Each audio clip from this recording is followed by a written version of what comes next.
আসসালামু আলাইকুম। আমি আবু হাসনাত নিপু, ছোট উদ্যোক্তা। এখনও বড় উদ্যোক্তা হয়ে পারিনি। অনার্স মাস্টার শেষ করার পর ব্যবসা করা হচ্ছে মাইন্ডে ছিল। ৭ বছর হয়ে গেছে। মোটামুটি এখনও উল্লেখযোগ্যভাবে কিছুই করতে পারিনি। এখন হয়তো চাকরিতে ছুটে যেতে হবে।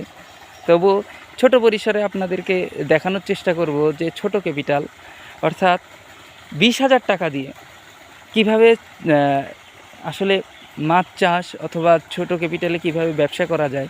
আমি মূলত মাছ চাষটা দিয়েই শুরু করব, যেহেতু আমার এই পজিশন আছে এবং সহজ ব্যাপার সেবার। আমাদের এদিকে মাছ চাষটাই বেশি হয় এবং খুব সহজেই মুনাফা অর্জন করা যায়। মাছ চাষ এমন একটা বিষয়, আপনি যদি ১ টাকা ইনভেস্ট করেন মোটামুটি ২ টাকা পাওয়া যায়, অতএব ডাবল লাভ। তা ছোট থেকে শুরু করব। আসলে এই যে পুকুরটা দেখছেন, এটা প্রস্তুত করা হচ্ছে। এখন পুরোপুরি জার্নিটা আমি শেয়ার করব।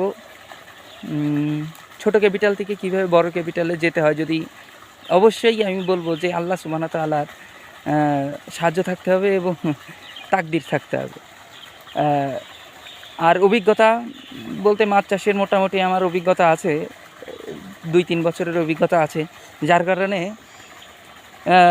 আরও অভিজ্ঞ ভাইদের যদি থাকেন একটু পরামর্শ দিতে পারেন। মাছ চাষে ভুল ত্রুটি হতে পারে। আশা করি আপনাদের সবার অভিজ্ঞতা শেয়ার করলে একটা ভালো কিছু করা যাবে।